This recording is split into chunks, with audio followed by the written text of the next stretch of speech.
Binge the full week of The Ray Taylor Show ad-free over at inspireddisorder.com/plus. This is The Ray Taylor Show. Welcome to The Ray Taylor Show, where I bring you the reviews on the latest movies and TV shows, as well as classic and foreign films. I'm your host, Ray Taylor, and on this podcast, I'll be talking about all things film and television. Whether you're looking for a new show to binge or want to know if that movie is worth the trip to the theater, or just want to hear my thoughts on a classic or foreign film, I've got you covered. So join me every Monday, Wednesday, and Friday for new episodes, and let's dive into the world of film and television together. On this episode, I am talking about the recent release, nominated for Best Picture, Tar, came out last year, 2022, written and directed by Todd Field, and starring Cate Blanchett. This has garnered a lot of attention for definitely Cate Blanchett's performance, and the movie itself, obviously, doing well in people's opinions. People enjoy this movie, and when it popped on streaming, I did not hesitate to click play, and because I wanted to see. I want to see all the movies that were nominated. There's only a few that I haven't seen, and up until the Academy Awards, I want to try and watch them all, and then I want to do a top 5 list so I can rank what I think my favorite movies are. Despite what the Academy says, I want to have my own ranking. But this movie is about Lydia Tár, who is a fictional character. She's one of the greatest living composers/conductors, and the very first female to direct, female director of a major German orchestra. The themes of this movie of power and ambition, as well as sexual misconduct. This is a movie in many ways about cancel culture, aka reaping what you sow. And an interesting movie. I definitely believe and understand and agree with Cate Blanchett's nomination for Best Actress. She definitely becomes this character. She embodies this character. It is a great performance from her. It is an interesting subject that I know nothing about. Don't know anything about, conductors, what they really do other than wave. I mean, obviously, I have some minor understanding of what they're doing up there, but definitely an interesting look into a world that I know very little about. And it's definitely understandable why this is nominated for an Oscar, but at the same time, not necessarily a movie that I connected with. It's a movie that has potential. It could have easily been one of my favorite movies. I do enjoy movies about artists of different professions, of different disciplines. She is an artist who is epic at what she does. She is a master at what she does. So, it is a movie that could have been in some ways, designed for me to enjoy. And the topic of this kind of idea of cancel culture, which some people, it's kind of an interesting topic, cancel culture in general in our society, where, in my opinion, it's just people kind of being held responsible for their actions in different businesses and different disciplines of life. People used to be able to get away with a lot of things, and now with everybody being connected, it's, people aren't able to get away with being horrible people. And this also movie is about, trying to separate the art from the artist, because obviously she is the best at what she does. And in this movie, she is faced with some issues, some perspective issues, some the way people view her changes through the course of this movie. So I think the subject matter is very interesting, obviously very timely as well, as we're seeing different people in the entertainment industry, in the arts, have their personal lives and reputations kind of damage their work in a lot of ways. And it's an interesting topic. And I think this movie, I understand why a lot of people like this movie, but for me, it just didn't hit. Right? But in general, you're following this person who is a master at what they do, someone who's very busy because she's so good. She's juggling a lot of different projects. She's in the process of doing, some of the most important work of her career in a lot of ways. And also somebody who is breaking a lot of boundaries, being the first female chief conductor of the Berlin Philharmonic, right? A prestigious thing to be doing in her field. She is the first woman to have reached these highest of highs, which is interesting, right? People put that on a pedestal, and then you have the conflict of the people that we put on pedestals culturally finding out that they're not good people. And how, as a society, do we deal with that? Do we focus on the person? Do we focus on the art? Do we weigh the differences? Do we weigh who they are and what they've done? Does that in some ways overpower the bad things that they've done in their life? I think it probably depends. For me, it really just depends. But, I just go based on my gut, right? After hearing everything about somebody like Bill Cosby, I can't enjoy his work. Not that I was a huge fan of his. I mean, there was a time in my life where Bill Cosby was the shit, and now there's clearly a different perspective. Same thing with like Michael Jackson. I can't not think about the person he was when a song of his comes out, despite the fact him being one of the best to ever do what he did. It's disappointing. It's disappointing to see somebody who you have a lot of respect for, and maybe you put them on a pedestal because they are so good at what they do.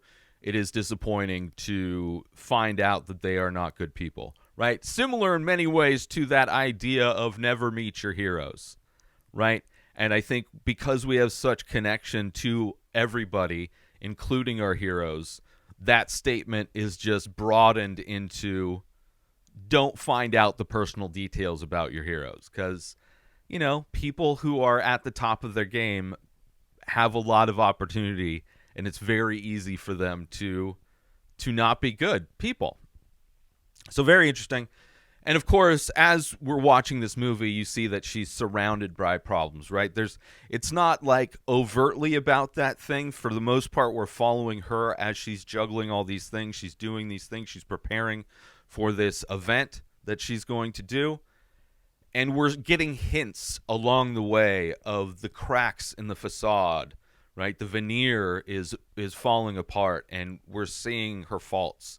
But it's not overtly expressing those things. It's just hinting at those things throughout, which may or may not be a good tactic for the movie to do, but that's how it's handled. And I think that's kind of what this writer-director Todd Field, his other movies, In the Bedroom and I think Little Children, movies that are good. In the Bedroom, I think, was nominated for Best Picture that year it came out, 99, 2000, somewhere around there.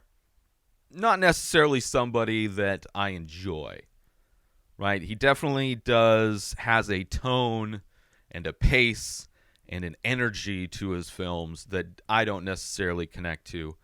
So, while I can understand why people appreciate his work, because it's high quality, I just don't feel it has heart to it. It feels empty to me in a lot of ways, right? But this movie, like I said, proposing the question, how do you separate the art from the artist? Can you separate the art from the artist, right? Does the person's flaws discount their achievements, their contributions to culture, their contributions to art? Right? It's that's why it's such a bummer, because these people contribute so much to and push so many things forward, right? She broke boundaries being the first woman to reach this level in her field. And then to find out her personal life, the person she is flawed, is not as perfect as her work. how damaging that can be. And is it okay? Is it okay for that to be damaging? I think a lot of people say it's not okay. A lot of people who complain about cancel culture would prefer if they could get away with being horrible people. I think a lot of people want to reach that level of power and influence in order to get away with things, in order to not have to live by standards.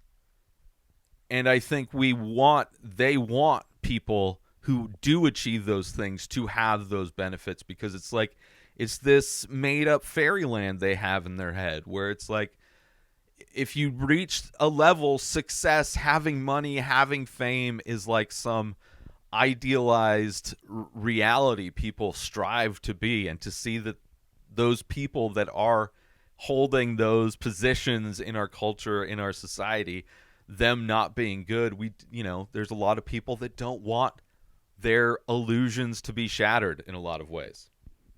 They want to be able to. It's like you look at 90% of stand-up comedians' podcasts, the majority of them complain about cancel culture every episode. As somebody that used to subscribe to a lot of comedians' podcasts, that was one of the reasons I stopped subscribing, because I just got tired. It's for years, stand-up comedians, ever since Louis C.K., right? Not necessarily like I think consensus comedians are like, yeah, Bill Cosby, not a good person. But I think like Louis C.K. was kind of the split where a lot of comedians are just like, oh, we can't be dirtbags anymore. This cancel culture has to stop. We have to be able to be these horrible people. That's who we are as artists. It's interesting.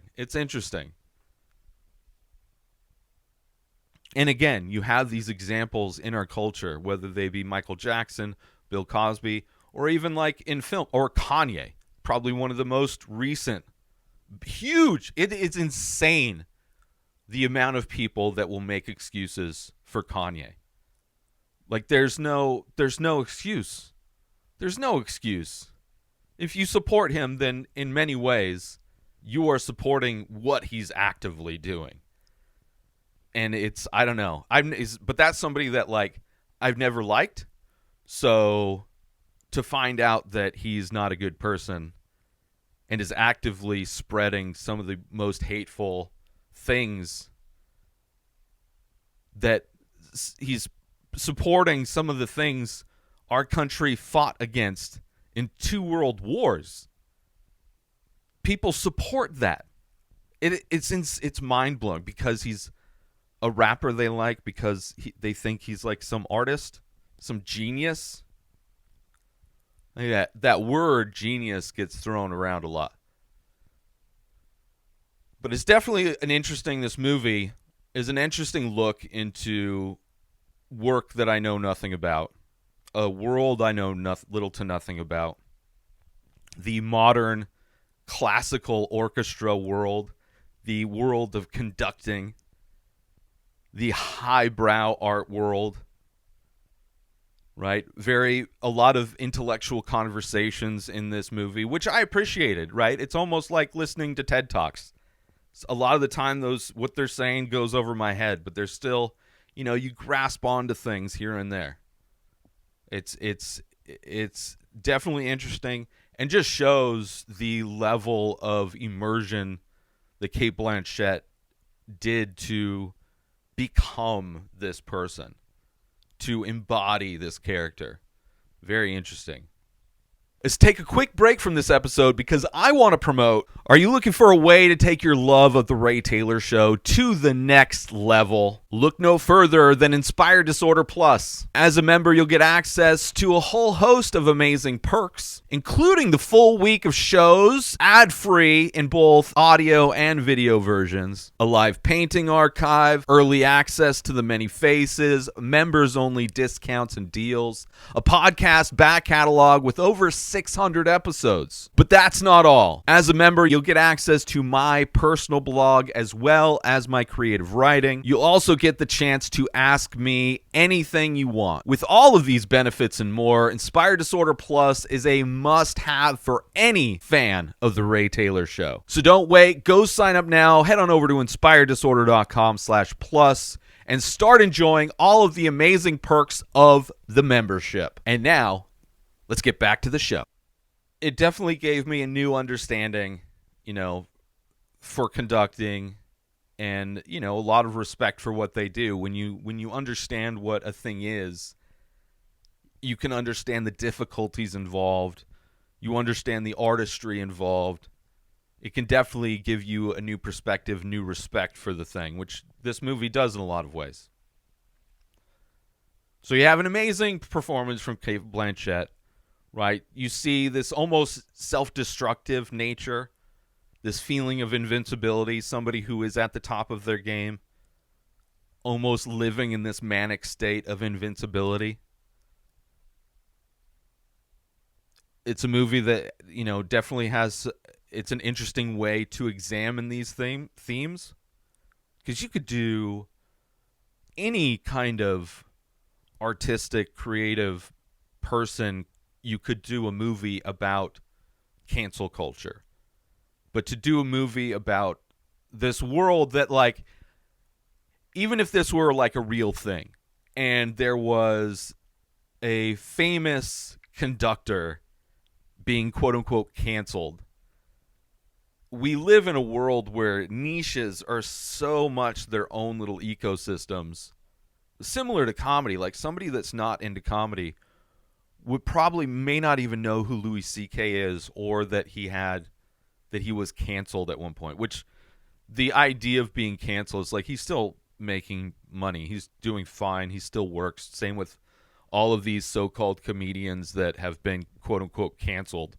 They're all still working.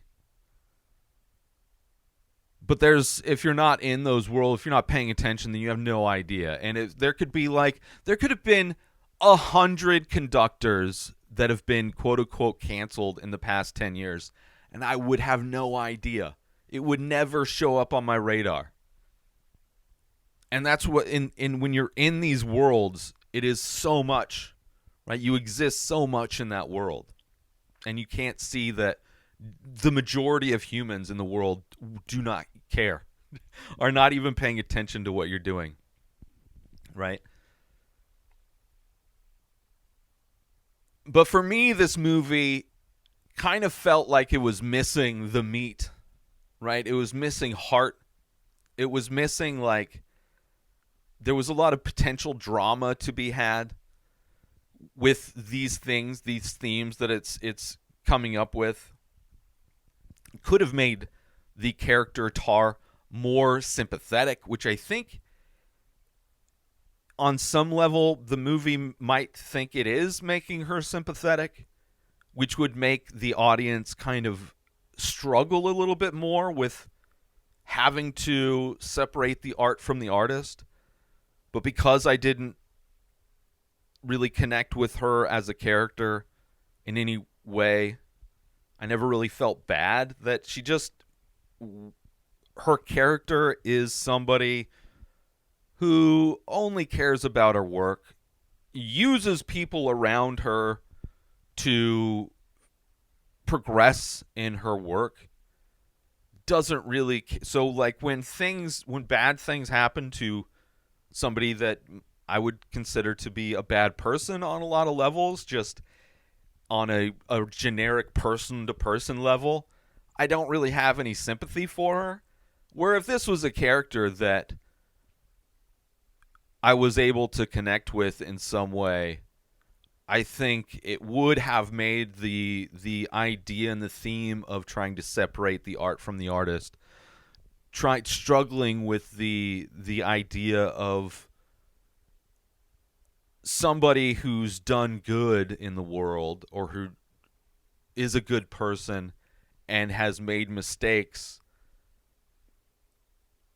It could have made the internal turmoil of watching this movie a little bit more substantial. It would have made me like it more. I didn't care about her.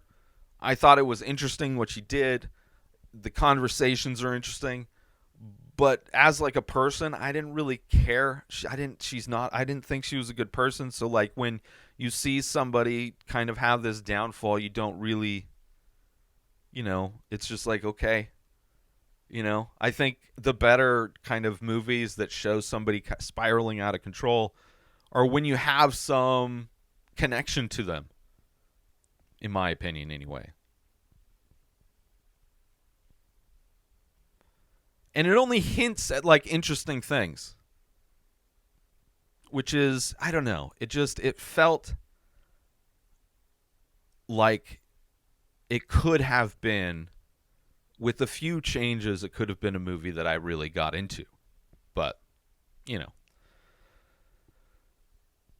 which I would say, because the performances are great, I would say the directing is fine. The story that was written was directed fine. I just think it was more of probably a screenplay issue on that standpoint. If that was better, if it was written in a different way, I think, which, the writer and director, both Todd Field, but that's kind of where I would put my issues, is more of the screenplay. But it just felt like it was missing something, It just felt like the meat was gone. The meat was torn off the bone. There was just hints of it. No real heart. Didn't really care. Nobody seemed to really care. I mean, some people cared, I guess. It seemed like the things happening that were only hinted at were far more interesting than what we saw on screen.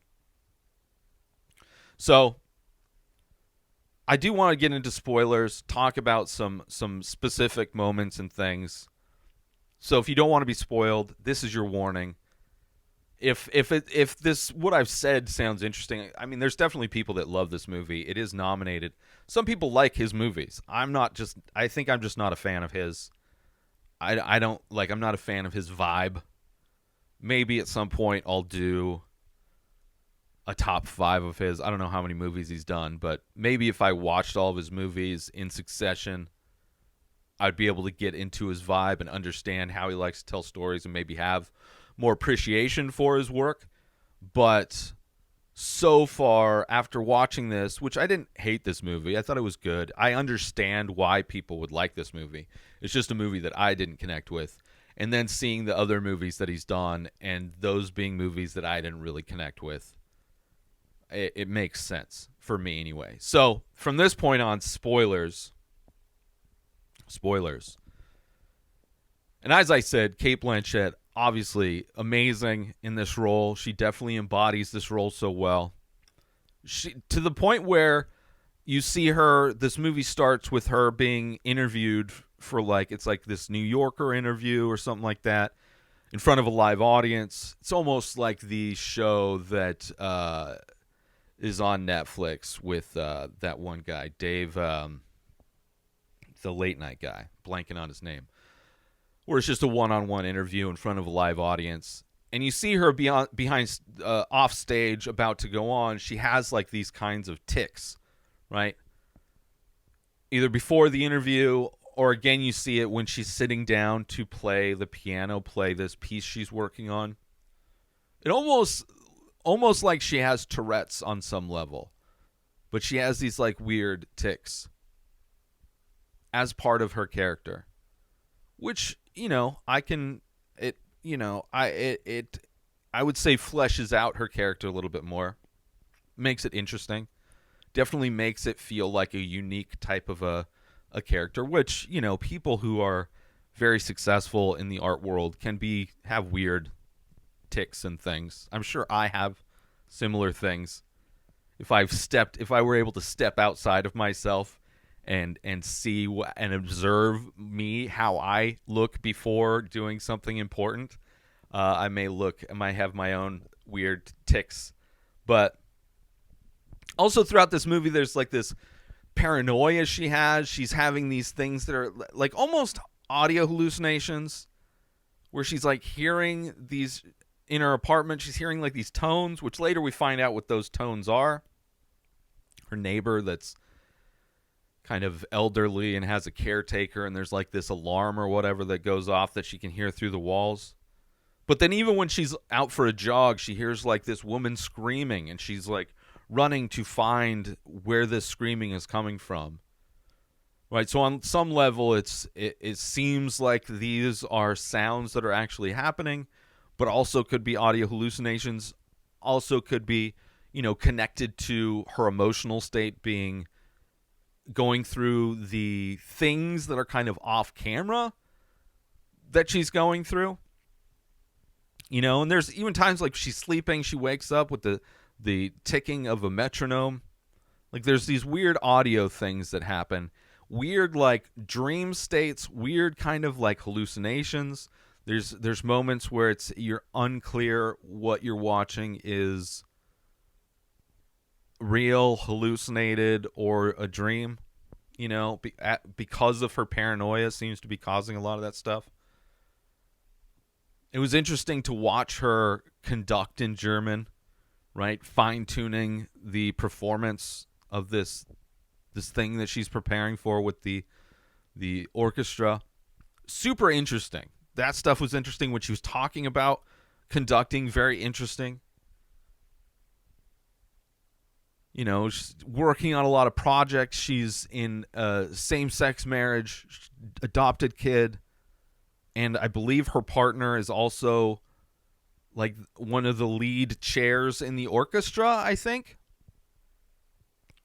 So a weird kind of combination of business and pleasure in some ways, and also a situation where it's not necessarily good to work with your significant other in a lot of ways, I guess.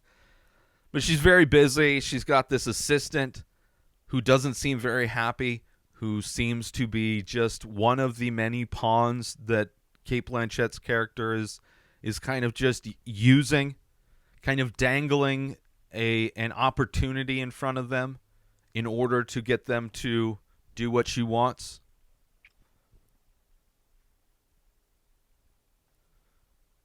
And part of the story that felt lacking, part of the story that just like still is like, I don't know what it meant, right? There's these designs that keep showing up. It starts when she gets this. Well, there's a few things. There's these designs. I don't know what they mean. What was the book that she got that also had one of the things that had the designs, right? She tears the page out. She throws the book away on the plane, right? Clearly seemed to be possibly something from this person that has been abused by her in some way and then kind of rejected and tossed away, chewed up and thrown out, right? But you never really get the full answer on that. And this design keeps showing up, whether it's in the book or whether it's her daughter playing with like Play-Doh. I don't know why I don't know what the significance of that design is. I don't know what it is, but it starts when she's given that book. She tears out the page and then gonna throw the page away, but then just decides to stuff the entire book. I don't even know what that book was.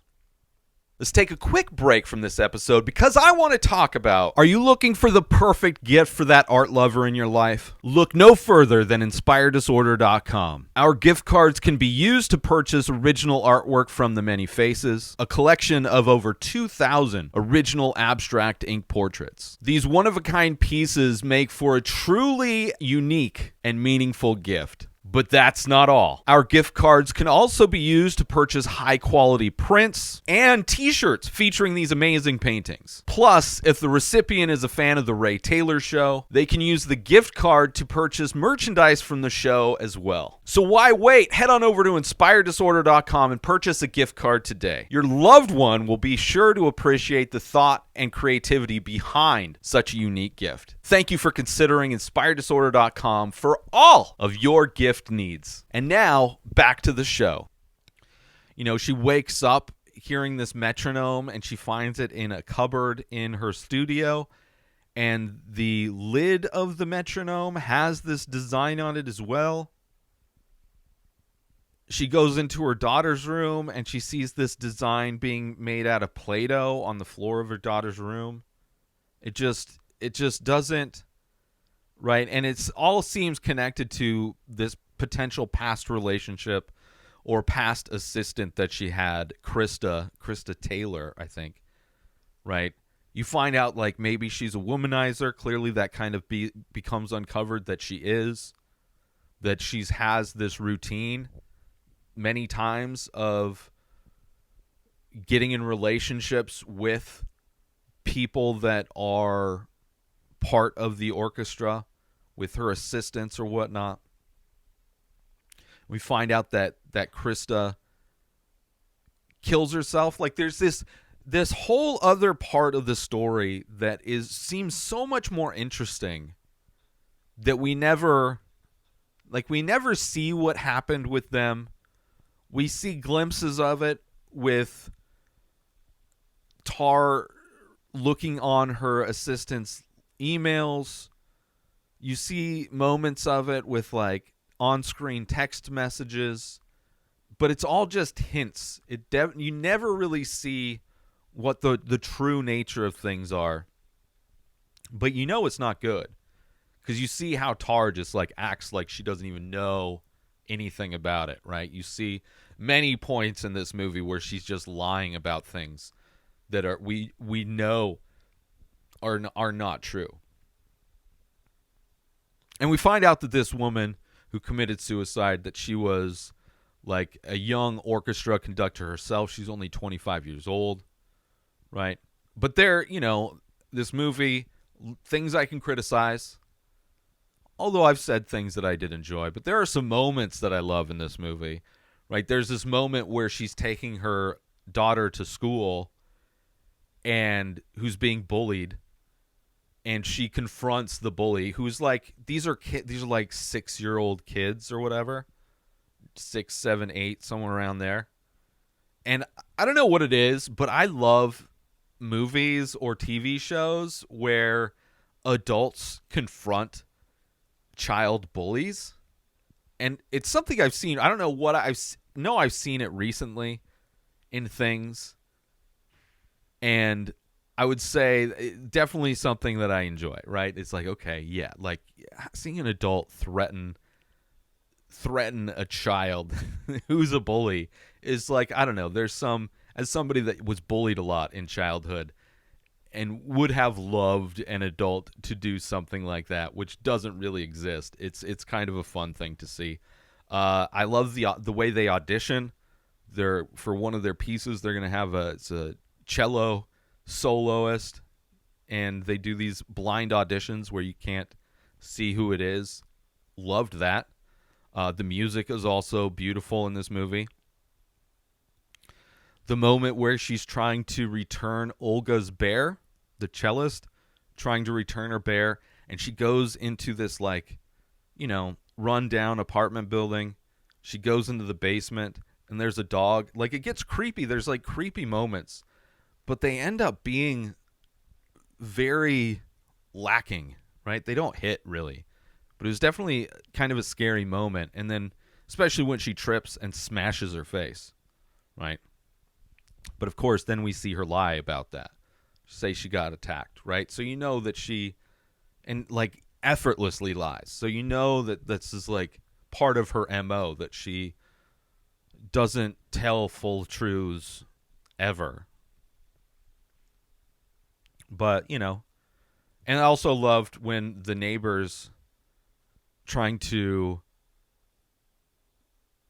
sell the apartment because the old lady dies, and they're like asking her to keep the noise down. She's playing her music too loud, which of course, by far the most insulting thing to be telling a famous musician, that what she is doing is noise. So, and then she just goes and just blatantly makes horrible noise. I love that as well.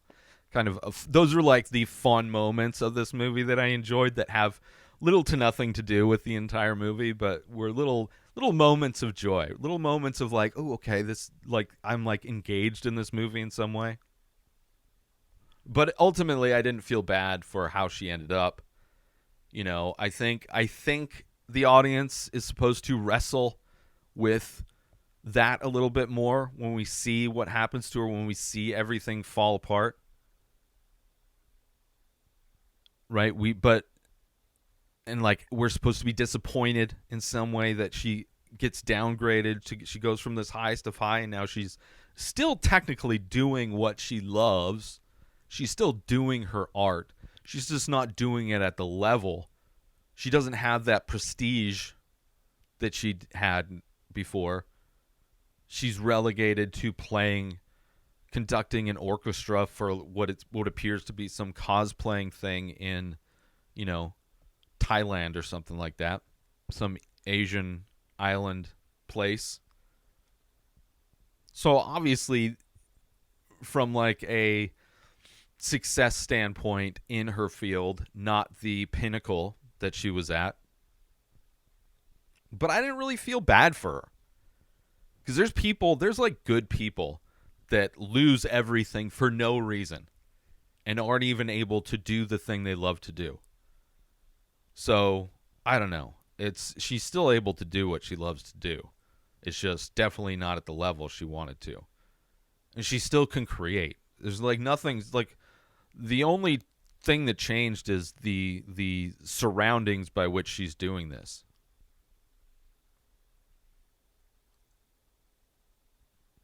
So kind of an interesting, I don't know, I was almost happy. In my opinion, in this situation, in this movie, I didn't feel bad that she lost everything. Like when the video came up that was clearly edited to make it look bad in the class she was teaching. But even in the class, she made some good points about disregarding these artistic achievements people did because they were bad people, right? In some ways that can be limiting to you as an artist, right? And I think on that level, if you're an artist, you still need to understand the work that was done, and you can still draw from that work. Like if I was a comedian, there's still value in understanding what Bill Cosby did in that art form. If you're a pop musician, there's still value in understanding what Michael Jackson did in his field. But it can end there. You can have problems.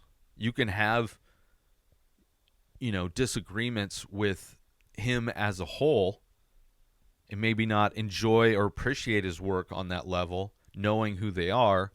But it doesn't mean you can't draw from, like, if I'm sure there's tons of painters that are horrible people. Sure. Would not surprise me at all. There's horrible people. Anybody who has power, there's easily potential for them being a toxic, disgusting human being. But to discount the work that they did completely, I think is a mistake. So she's kind of defending, and also she knows that she has a lot in common with these people who have a different perspective now that we know more about them.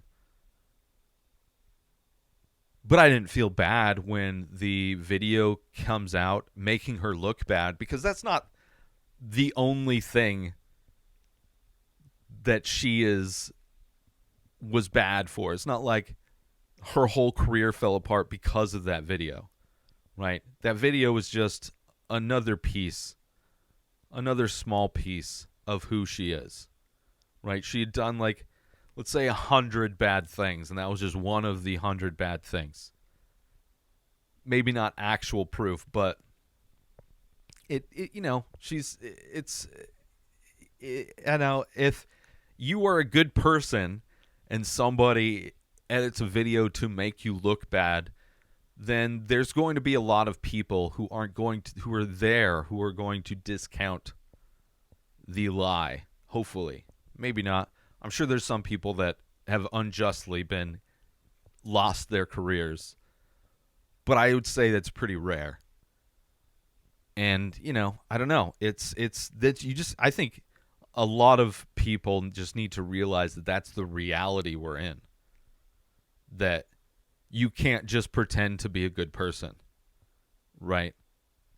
Like so many different, this is like even outside of the art world, like whether you're looking at religious leaders, whether you're looking at law enforcement, whether you're looking at politicians, whether you're looking at CEOs and business owners, like we are in a reality where you can't get away with things. What you do, whether you're held responsible or not, that's a completely different thing. But we are going to see what you do. You can't hide it anymore. And it's just, I think you just got to get, you can spend your entire life complaining about it, but that's just the reality we're in. You can't change that. You're never going to change that, so you're going to have to learn how to adapt and change yourself. Anyway, like I said, interesting themes of this movie, interesting discussions that it can inspire. The whole idea of cancel culture, aka being held responsible for your actions, grooming young women, right? She wasn't a good person. Even aside from that, like even if she didn't groom young women, even if she wasn't a horrible person, like she doesn't seem like a good person in general. She seemed singularly focused on her work and nothing else mattered. Which you kind of have to be selfish in a lot of ways when you are an artist to create. You can't do everything for everybody else. You have to be selfish. But you can still be a good person. So, if her character was more sympathetic or relatable or likable, I think I would have enjoyed this movie more. It would have made me have to wrestle a little bit more with when she's being canceled, But I don't think just being really good at something necessarily excuses you for being a bad person. I think you can be a good person and be really good at something. And like I said, the ending, in my opinion, is kind of a happy ending, right?